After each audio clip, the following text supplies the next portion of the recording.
السلام عليكم ورحمة الله وبركاته. ازيكم حبايب قلبي، عاملين ايه؟ اهلا وسهلا بيكم في مطبخ فريسكا بالعسل. احنا النهارده هنعمل ايه؟ هنعمل رز حبايه وحبايه. حبايه وحبايه ازاي؟ هنبقى مع بعض ونشوف احنا هنعمل ايه. انا هنزل بالمادة الدهنية بتاعتي. انا هحط معلقة زيت. انا عايزه الرز بتاعي يبقى مفلفل كده ومش ملزق. هنزل بالسمنه البلدي بتاعتي الجميله زي انتم كده ما شايفين.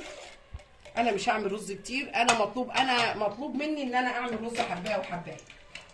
فانا هعمل ايه؟ انا معايا ادي نزلت بالزيت والسمنه بتاعتي البلدي.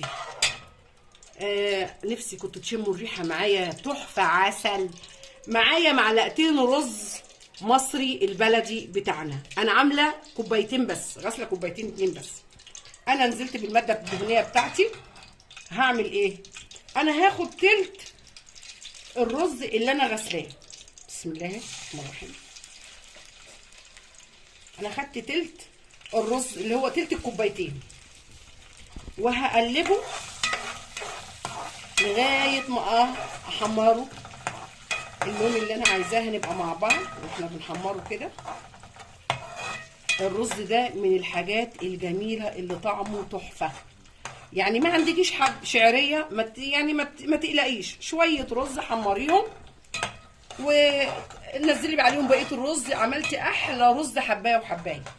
ده الحاجات دي بتاعت زمان بقى، يعني من الاكلات بتاعت زمان الجميله. الرز ابو حبايه وحبايه ده وريحته بتطلع تحفه. اللي بيشموا بره يعرفوا ان ده رز حبايه وحبايه، غير الرز ابو شعريه خالص.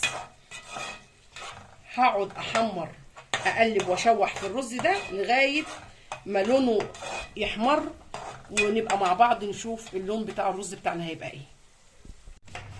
بصوا يا حبايبي، اللون بقى ذهبي وجميل ازاي. انا مش عايزه اكتر من كده.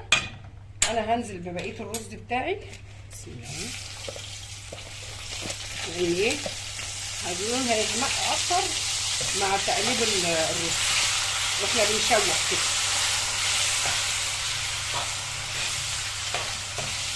الله الله الله على الريحه وعلى الجمال.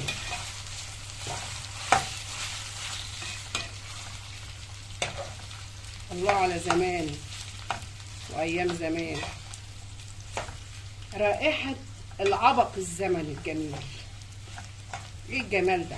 ايه الريحه الحلوه اللي طالعه جميله؟ لسه يا دوبك بنشوح حبه الرز كده والريحه طالعه جميله، بتفكرني بزمان وايام زمان واحنا صغيرين بقى. احنا هنشوح الرز شويه كده. انا قلت لكم قبل كده، فضي كل الرز. قبل كده قلت لكم علشان الرز بتاعي ما يلزقش في الحله. مش شرط الحله تبقى تيفال، الالمونيا دي جميله. يعني طول عمرنا احنا متربيين على الحلل الالمونيا، واللي قبلنا الاجيال اللي قبلنا والكبار واللي من ايام جداتنا كانوا بيطبخوا في النحاس. يعني اشوح الرز حلو قوي. اشوح الرز حلو قوي في السمنه بتاعتي، واهدي النار لما الرز يبتدي يتشرب. الرز ما يلزقش، يعني الرز ما يلزقش في الحله. مش عشان الالمونيا، لا، الرز لازم يلزق ولازم الحله تيفال وسيراميك وكده. لا لا لا لا لا. طول عمر الناس بتطبخ في الالمونيا، والاجيال اللي قبلهم الناس الكبيره كانوا بيطبخوا في النحاس. هعمل ايه؟ هنزل بالملح بتاعي على الرز بتاعي. هملح الرز بتاعي. بسم الله الرحمن الرحيم.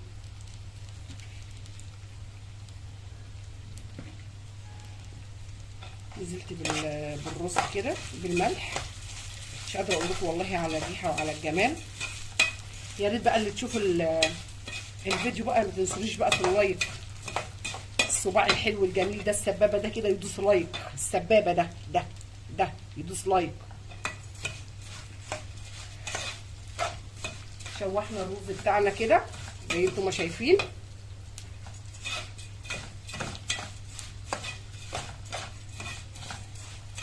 طبعا ايه، انا لا سخن قوي، حلو قوي كده.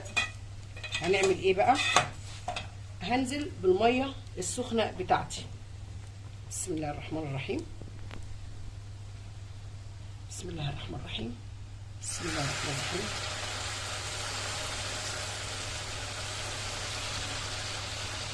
طبعا البخار غطى على الكاميرا خالص.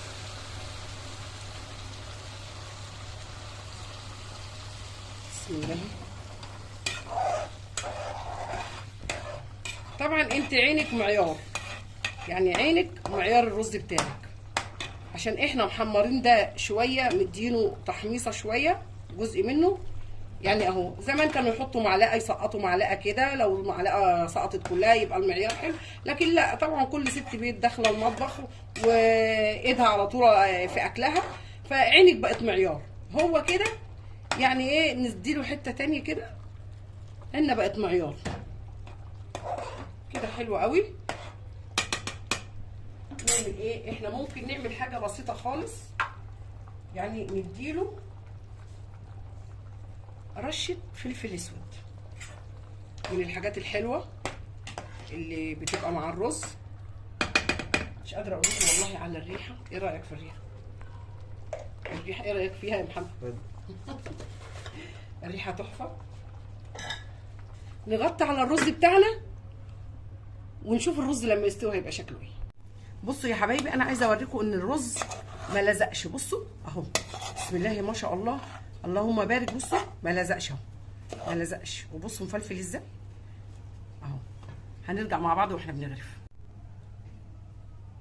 حبايب قلبي، وادي الرز بعد ما غرفناه زي انتم ما شايفين كده، بسم الله ما شاء الله مفلفل وجميل. مش قادره اقول لكم على الريحه، تحفه تحفه تحفه، يعني زي العسل. بصوا الرز مش قادره اقول لكم عامل ازاي، يتاكل كده حاف كده، والله تحفه. وكان دوت الفيديو بتاع النهارده، ازاي نعمل الرز الحبايه وحبايه. اذا شفتوا الفيديو وعجبكم يا ريت بقى ما تنسونوش في اللايك والشير، واللي ما اشتركتش في القناه تشترك وتفعل زر الجرس عشان يوصل كل جديد. واشوفكم في فيديو جديد، والسلام عليكم ورحمه الله وبركاته.